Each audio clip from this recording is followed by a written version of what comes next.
Magugulat ka sa makapangyarihang trick na ito para magmukhang bago ang mga sneaker, sapatos, at iba pang item.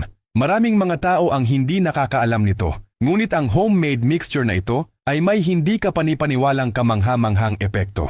Una sa lahat, kumuha ng isang malaking lalagyan dahil maghahanda kami ng isang bagay na talagang kapaki-pakinabang. Sa loob, maglagay ng kalahating tasa ng sabon panghugas. Ginagamit ko ang isang ito, ngunit magagawa ng anumang tatak na mayroon ka sa bahay. Ang sabon ng pinggan ay mahalaga dahil ito ay direktang kumikilos sa mamantika na bahagi, ang dumi na nagpipilit na manatiling nakadikit sa material. Pagkatapos nito magdagdag ng 2 kutsara ng baking soda.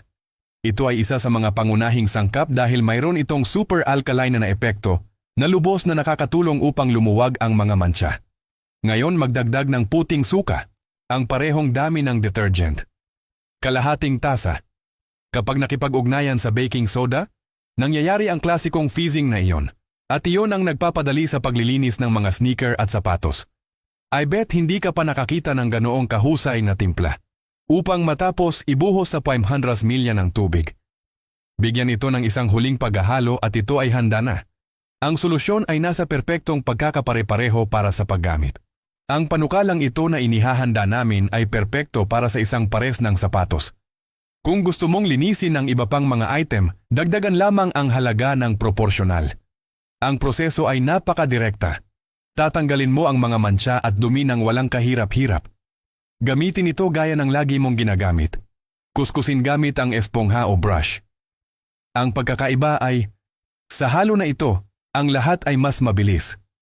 Simula nang gamitin ko ito sa bahay, hindi ko na kinailangan pang mag-scrub. At ang pinakamagandang bahagi, hindi na ako gumastos ng pera sa mga mamahaling produkto.